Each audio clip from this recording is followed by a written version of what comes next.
I'm Tim, and this is Project 431.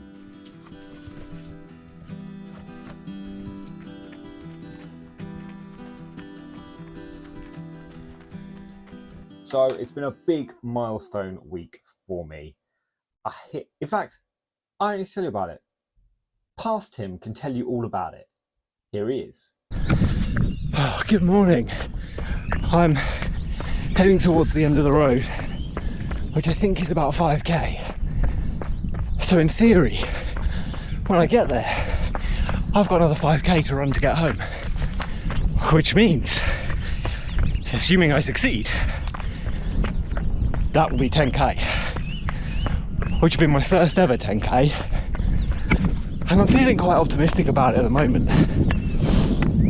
Although, I am starting to get a bit tired, so we'll see how it goes, eh? But at the minute I'm still smiling. It's the first time I've managed to run and talk to the camera, which I assume means something about conversational pace. Probably. Whatever that really means.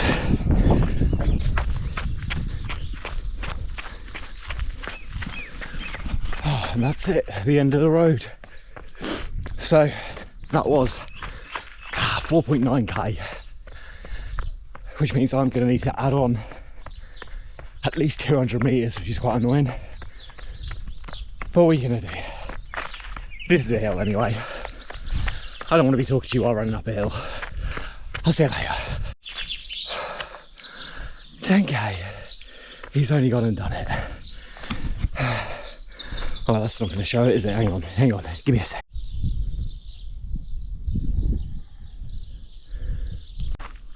Okay, I think you probably saw it there. I'm happy with that one. So after that, as you can imagine, I felt pretty buzzed. 10k, first time. I've got, what's the date today? The 18th. I've got nearly a month till the 10k race, and I've just done a 10k. So I'm stoked. I'm feeling really, really optimistic about it now. Obviously, things were a bit sore. My right knee was a bit tight throughout. Interestingly, only for the first 8k or so. The last bit where I started to push a bit harder, and I think my form changed slightly, my knee didn't really hurt at all as I was moving a little bit faster. So that's quite interesting a more interesting thing to bear in mind for the future actually is my form here when going slowly and trying to protect myself might be doing me more harm than good. Or it could just be the rest of my body hurt so much by that point that actually it was just masking the pain in my knee. But my knee didn't hurt later on, so that was pretty good. And I tell you what, my hips were fine. My quads were pretty cooked by the end of it, and the following day I could barely squat, so that wasn't great. But overall, just amazing. I was just really, really happy to have done the 10k. It took about an hour and 24 minutes, so only 4 minutes shy of my actual race goal time. So that's yeah, I'm feeling, like I say, feeling pretty optimistic. Then on the Thursday, I went out and did just over 6k. Good morning. So today's run, I've decided to actually do something useful while I'm out running, beyond all the health benefits, fitness increase, general state of well-being, and training potentially for, not potentially, training for an ultramarathon. Beyond all of that, today's run is involving a stop at a little wild mint patch that I found the other day when I was out on my 10k. Did I mention I ran a 10k? But I ran past a patch of wild mint. So this morning I'm running back that way. I'm going to collect a load of mint. And, oh, in fact I'm here now. That's bloody good timing. Let's collect some wild mint. My legs were still very tired and very sore from the 10k previous. The hills were difficult. I struggled on all of the climbs. My quads, they were burning. There we go. So a nice bag of wild mint. I'm going to crack on with this run now. See you later. But during that run, I started to have these weird niggling thoughts like, oh, I'm not actually making any progress. You know, yeah, I just did a 10k, but now this 6K is really hard and really hurts. I'm a bit of a fraud. I don't know what I'm doing.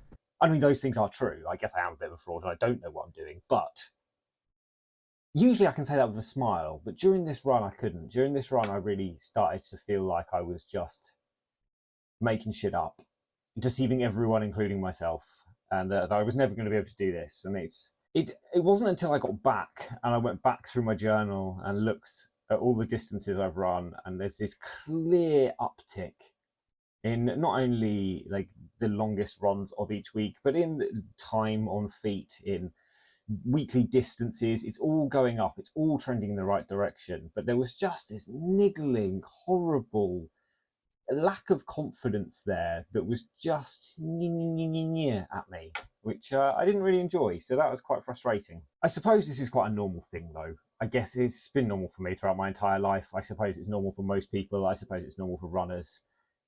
There's just going to be days that are hard, and it's just going to be zooming out and looking at the big picture and just realizing that, I say, even those hard runs, probably especially those times that you're feeling really rough, they're the ones that really count. You've really got to stack those blocks and just look at the overall progress. Don't focus on how you feel in one run or in 1 kilometre or in 100 metres or even in a week, I suppose, but just look at the bigger picture. Sunday rolls round. Now, I was going to go out Saturday for a short run and then a short run on Sunday, but the weather's been so glorious up here that Cherie and I decided to go for a camp Friday night. Yes, Friday night. We went camping. So had a beautiful night out in the hills, not too far from where we work.